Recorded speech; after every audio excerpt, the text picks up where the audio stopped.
Hello friends, तो आज के लेक्चर में हम बात करेंगे एक्सरसाइज 4.2 के क्वेश्चन नंबर 6 के बारे में, जो हमारा लास्ट क्वेश्चन रह गया 4.2 एक्सरसाइज से। तो इस क्वेश्चन को करने से पहले सबसे पहले हम इस क्वेश्चन की स्टेटमेंट के बारे में पढ़ लेते हैं। क्या स्टेटमेंट है?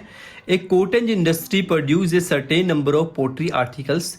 एक कॉटेज इंडस्ट्री है, ठीक है, कोई फैक्ट्री है जो एक आर्टिकल बनाती है, किसी ना किसी दिन में नंबर ऑफ आर्टिकल्स बनाती है वो।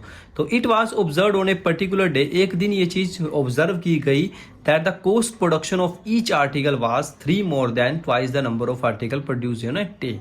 यानी कि जो कॉस्ट है एक प्रोडक्शन की, यानी कि एक आर्टिकल की, वो कितनी है? 3 more than twice the number of article produce on the day, यानी कि उस दिन जितने आर्टिकल प्रोड्यूस हुए थे। तो उसके बाद लास्ट में बोला गया है if the total cost of production on that day was 90, अगर उस दिन टोटल प्रोडक्शन जो है 90 रुपीज थी, तो find the number of article produce and cost of each article. तो आपको निकालना है कि आर्टिकल कितने थे और एक आर्टिकल की कॉस्ट कितनी थी। तो सबसे पहले हम यहाँ पे लिख लेते हैं let the number of articles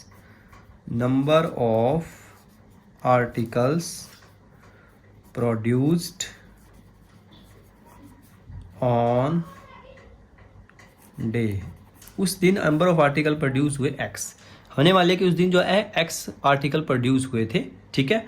अब उसके बाद लिखेंगे अकॉर्डिंग टू क्वेश्चन में क्या बोला गया है, देखिए उसने बोला है कि जो कॉस्ट है एक आर्टिकल की वो 3 more than twice the number of article, यानी कि नंबर ऑफ आर्टिकल को अगर हम डबल करके उसमें 3 जोड़ दें तो वो एक आर्टिकल की कॉस्ट बनती है। तो यहाँ पे लिखेंगे हम कॉस्ट ऑफ ईच आर्टिकल, एक आर्टिकल की कॉस्ट कितनी हो जाएगी? उसने बोला है twice the number of articles और 3 मोर देन, यानी कि 2x प्लस 3, इस टाइप से, ठीक है। क्वेश्चन में कंफ्यूज मत होना आप, ये स्टेटमेंट कहाँ से आई? ये कॉस्ट ऑफ ईच आर्टिकल आया। कॉस्ट कैसे निकालते हैं, उसमें क्वेश्चन में बोला गया है कि कॉस्ट जो है वो इक्वल है 3 more than twice the number of article, यानी कि इसको दुगना करके इसमें अगर हम 3 जोड़ दें तो ये हमारे पास एक आर्टिकल की कॉस्ट आ जाती है। अब इसके बाद हमारे पास टोटल कॉस्ट गिवन है। टोटल कॉस्ट कितनी है हमारे पास? 90 रुपीज़, ठीक है। अब देखिए एक चीज़ यहाँ पे थोड़ा सा आप समझिए, जैसे एक कंपनी है, सपोज करो एक कंपनी जो है एक दिन के अंदर 50 आर्टिकल प्रोड्यूस करती है। फॉर एग्जांपल के लिए जस्ट आपको एक बेसिक चीज़ बता रहा हूँ।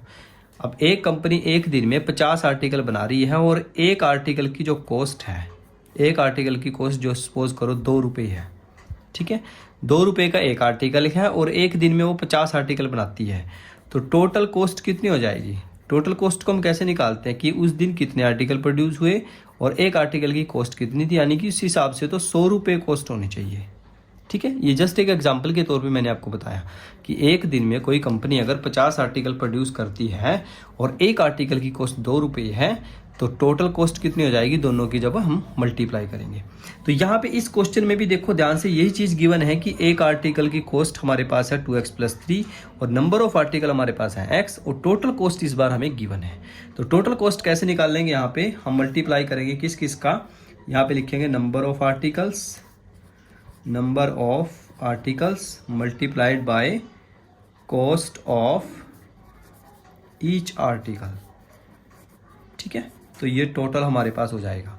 नंबर ऑफ आर्टिकल कितने हैं और कॉस्ट है एक आर्टिकल की वो कितनी है, अगर हम उन दोनों की मल्टीप्लाई कर दें तो टोटल कॉस्ट मेरे पास आ जाएगी। चलो, नंबर ऑफ आर्टिकल्स हमारे पास हैं x और कॉस्ट जो है एक आर्टिकल की वो है 2x plus 3 is equal to total cost हमारे पास है 90, ठीक है। मल्टीप्लाई करो इसकी, 2x की x के साथ करेंगे तो 2x स्क्वायर प्लस 3 की x के साथ करेंगे तो 3x। इस 90 को हम इधर लेके आ जाते हैं तो ये माइनस को जाएगा, ठीक है दोस्तों। अब यहाँ पे हम फैक्टर्स बनाएंगे। 19 2 जा 180 के हमें ऐसे फैक्टर बनाने हैं कि प्लस माइनस करके 3 आ जाए। चलो स्टार्ट करते हैं। 2 पे 90, फिर 2 पे 45 और 3 पे 15 और 3 पे फिर दोबारा से 5 और 5 1 जा 5, ठीक है। तो यहाँ पे हम क्या करेंगे, फैक्टर्स हमें इसी हिसाब से लिखने हैं कि बीच में हमारे पास 3 आ जाए।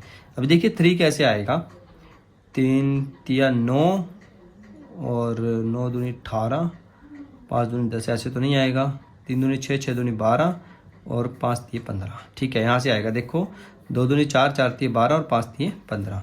तो हम यहाँ पे क्या लिखेंगे, 15x minus 12x minus 90 is equal to 0।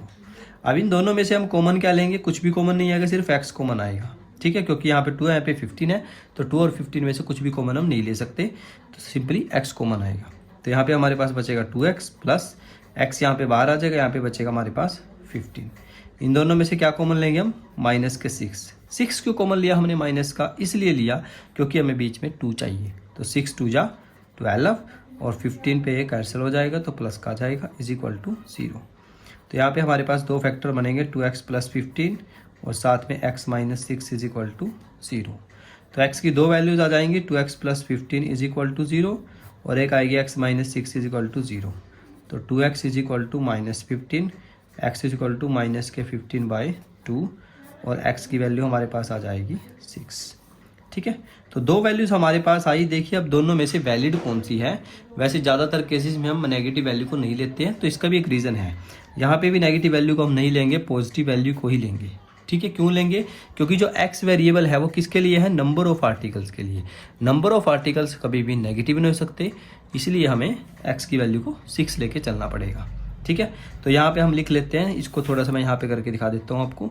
तो नंबर ऑफ आर्टिकल्स हमारे पास आ जाएंगे, number of articles is equal to 6 और कॉस्ट ऑफ ईच आर्टिकल, एक आर्टिकल की जो कॉस्ट है वो कितनी आ जाएगी, 2 × 6 + 3, यानी कि 6 2 = 12 + 3 दैट इज 12 और 3 15।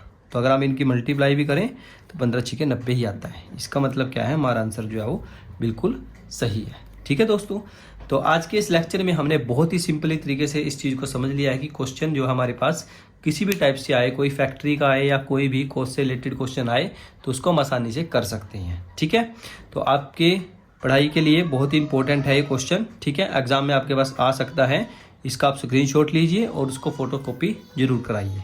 ठीक है दोस्तों, चलिए आज की इस वीडियो में इतना ही। पढ़ाई करते रहिए। All the very best.